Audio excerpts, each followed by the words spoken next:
Good morning and welcome to the South Lakes on a rather drizzly day. Ford Puma, ST Line X and the Nissan Juke Tekna Plus. Two crossovers. Think we should do a comparison? I'm Ben Quirk, welcome to Planet Auto.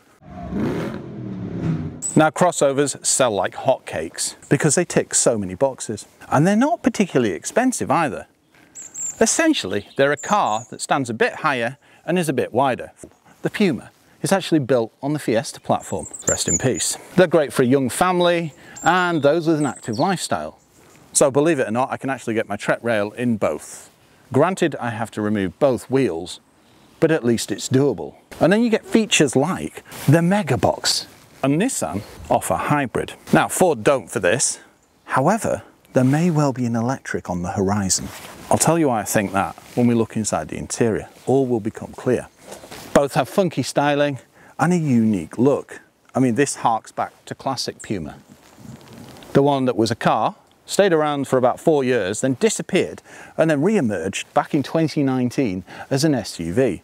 But it brought that classic look with it, which, yeah, that ticked the boxes for me. And then you've got the Juke that has just evolved over the last few years with its standout looks, especially with the slimline styling. Do you remember this colour? It's actually slightly paler than the launch colour. Now, in a word, that has always been love-hate. And for some reason, some of it stems from the oval lights, which I think are a real standout feature. Now, there's a range of powertrains and a range of trims. All these are 1 litre, and that's 3-cylinder. And it's an EcoBoost. Now, that's been going a fair few years. A mild hybrid with 125, or you could go all out and get an ST with 170. Now ours comes in at around £33,000, but it's got pretty much every option that you could think of. But as a point of interest, ST starts at £33,000. So there you've got a decision to make. Interestingly, the ST comes with an auto, but this comes with a manual. With Nissan, considering this is a hybrid, it's actually got a 1.6 under the bonnet. And because it's a 48-volt system, so it can actually propel itself in electric mode. And both models, because they've got hybrid technology, it will assist with the drive. This, far more. You will feel it in acceleration. And this has got an amazing tone. Such a raspy motor. Automatic, amazing economy across the board. And it's far more than you give it credit for. I presumed it'd be a bit Now bear in mind, these are both the latest models in a facelift. So they've changed since the previous gen, quite a bit in this one, and I think more so in this. If you like this type of video, why not subscribe to the channel? You just hit the button on the right hand side. It's free and you'll get an alert every time we upload. Also, if you do like the video, why not give it a like? It all helps and it means we can get more cars. Thank you. They've done some minor tweak changes with the grille. Also, the Ford badge has been moved down here. It does look like it's almost illuminated. Body kit really makes an impact, especially in this cactus grey. But with the black, well, it's immense. So LED lights, high beam assist, safety galore, and as I mentioned, you can add matrix headlamps too, dependent on trim and model. Convenience, all the things that you need for a safe drive on an A road, B road and motorway. Great visibility throughout. Now we've got the uprated 19-inch alloys, and yes, they are a low profile tyre. But when we were driving it the other day, especially on a nice piece of road, it's amazing how quiet this can be. Colour-coded arches, colour-coded mirrors and colour-coded door handles. I really do like Puma. Well, this one certainly stands out, doesn't it? The thing is, I like the yellow. And I liked it the first time I saw it. To think, this came out, I think it was around 14 years ago. Now, interestingly, they've not done too much to the exterior. But to be honest, it didn't really need it. But the interior, now that's a different story. Now, you can pick one of these up for around £23,500. Now, yes, as you'd expect, ours is a touch more than that, coming in at £31,000. But this is a hybrid and not mild, so it will run under its own electric power too. Economy, around 50 to the gallon. And there's also a new trim, N Sport. But doesn't this just look the part with the floating roof? It would be nice to see that new styling that we see on Qashqai. But there has to be an element of different design, doesn't there? Safety. Tech, jam-packed, 360 cameras, AEB, lane departure warning, lane keep assist, adaptive cruise, and of course things like parking sensors. I do like the colouring on these Nissan badges too. It's curvature with overall chunkiness, and I like that. Black plastic clad arches, slick new sporty wheels, and yes, that is a plastic insert, but it's a hybrid. It needs to be efficient where it can be. Not the lowest profile tyre, but at the other end of the scale, not the highest. So it looks good, but it doesn't increase sound too much in the cabin either. One thing that stands out to me on this is the fact that you've got the gloss blacks, things like the mirrors, and also the A-pillars and roof. But then at the other end of the scale, to keep the off-roady SUV look, you've got the more matte plastics. From the side, you can really see that it stands quite high off the ground. But even on motorways and things, it still feels well grounded.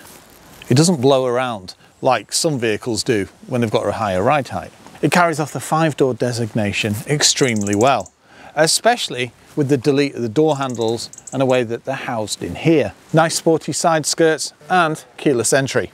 Let's take a look inside. Now, yes, hard plastics, but pretty much every crossover has that. It's just something that the segment has. But here, premium materials and a decent sized door pocket. Look at the size of that speaker. Mind you, as I was looking before, it's a Bose system.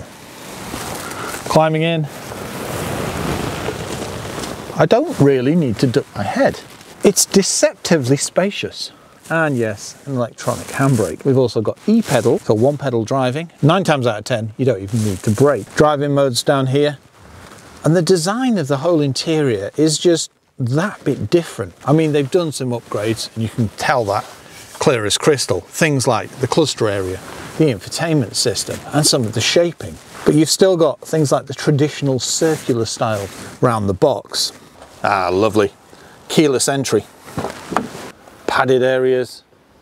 This is hard, but this is lovely. It's quite plush. Decent sized door pocket. Now, one omission I find strange, no grab handles. And we've got doors that cover the sills. Climbing in, well, looks to be child's play. I have to duck down, but apart from that, it's pretty good.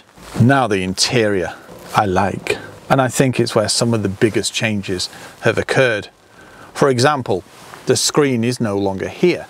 You've now got the Sync 4 unit here, and it looks far better being integrated in a big digital cluster. And if you've noticed, it's more rectangular than the previous one. No, they've really transformed this. Now, what's missing? Does it remind you of a Mercedes-Benz to a point? Correct, Eduardo from Pontefract. There's only one stalk. Now, the question is, why? And Joseph Lloyd and I have got our own thoughts on that. Maybe it's because there's an electric Puma coming, which means the shifter will be there. A soundbar, the 6-speed manual, and it is lovely. And what's that? I know, an old school handbrake. I thought they'd gone out with the Arc. And just looking at this, I can now see why Puma sells so well, because it's been one of their top sellers for years. It's just strange that I've only just managed to get behind the wheel of one. Thank you, Evans Halshaw. In a nutshell, both crossovers are very similar. They're both relatively spacious. Now they're both fully loaded, but they are high trim levels. The thing is, you still get a decent level of safety, features, and all that jazz. A heated steering wheel, heated seats, headroom in both, pretty good. Seating in the rear, because of a sloping roofline, it does limit, but not to the point that somebody at my height can fit in it comfortably. I think the Duke has the edge. Also things like interior rear lights. No pull down armrest in either, but they're both finished off rather well. Nice spacious boot, but Puma wins, purely and simply because of the mega box. You can get a decent amount of shopping in there, and you could go on holiday, and both tick a lot of boxes. Lots of cup holders, hidey holes, all types of little storage points throughout both. A lot of it comes down to, I suppose, which crossover you really want. Interiors, yes, they've changed a fair bit, like I mentioned, but they needed to. They were looking, dare I say it, a little dated. But the facelifts on both, well, seem to have rectified that. Two amazing crossover, urban junglists, if you will. But they can also get off the beaten track. Saying that, no 4x4 option on either. Autos, manuals, trims up to the 9, and a starting price of around 23,000 for each. I think it's closer to 25 for the Puma. I suppose what remains is choose your weapon. Thank you for watching. Well, there you have it. If you'd like to take a deeper look at either Puma or Duke, check out our full reviews.